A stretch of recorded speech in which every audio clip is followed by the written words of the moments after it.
Djibo. Djibo.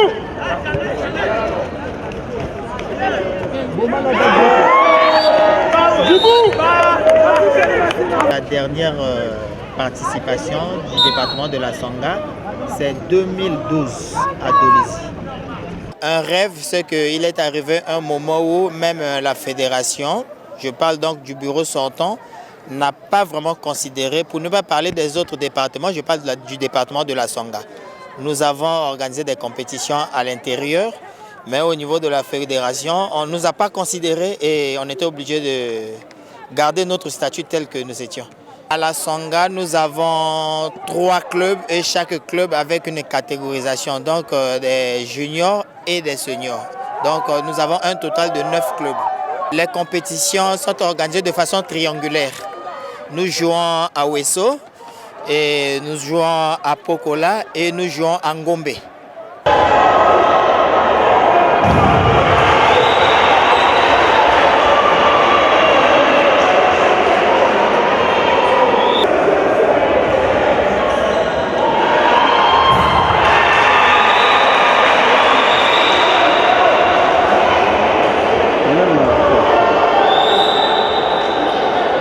Il fallait que l'on organise un événement pour relancer nos activités.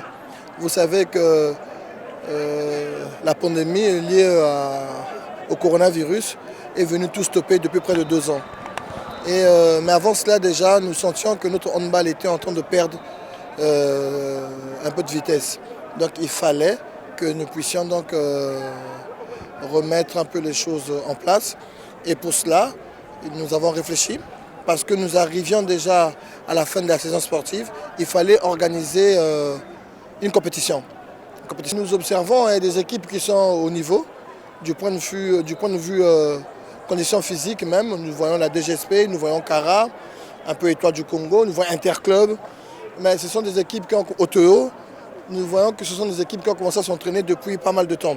Les autres équipes étaient un peu comme rentrées en hibernation du fait de la Covid.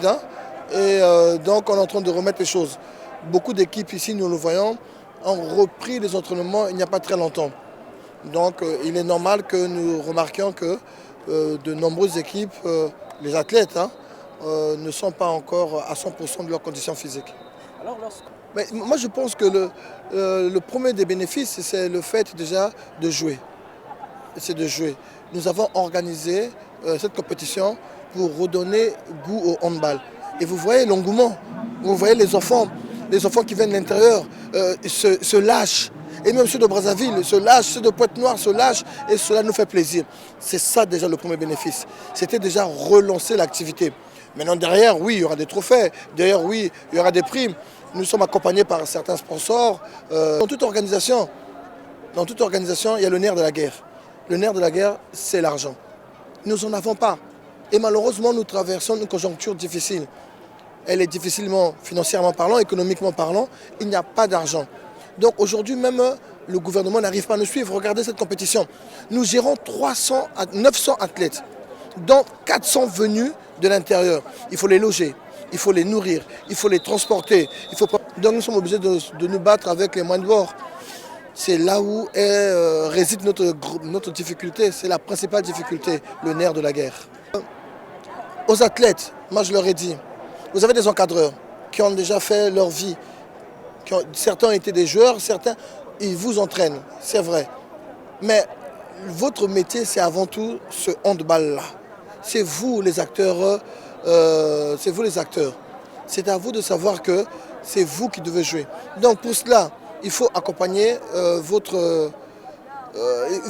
cela de discipline, de travail, d'abnégation, de sérieux. Si les athlètes ne sont pas sérieux, nous on va les accompagner comment? Si les athlètes ne sont pas intéressés, nous on va les accompagner comment? Nous on est là, oui, nous les suivons, nous les accompagnons, mais le plus important, mais je dis bien le plus important, c'est d'abord le comportement et l'attitude de nos handballeurs, de nos athlètes.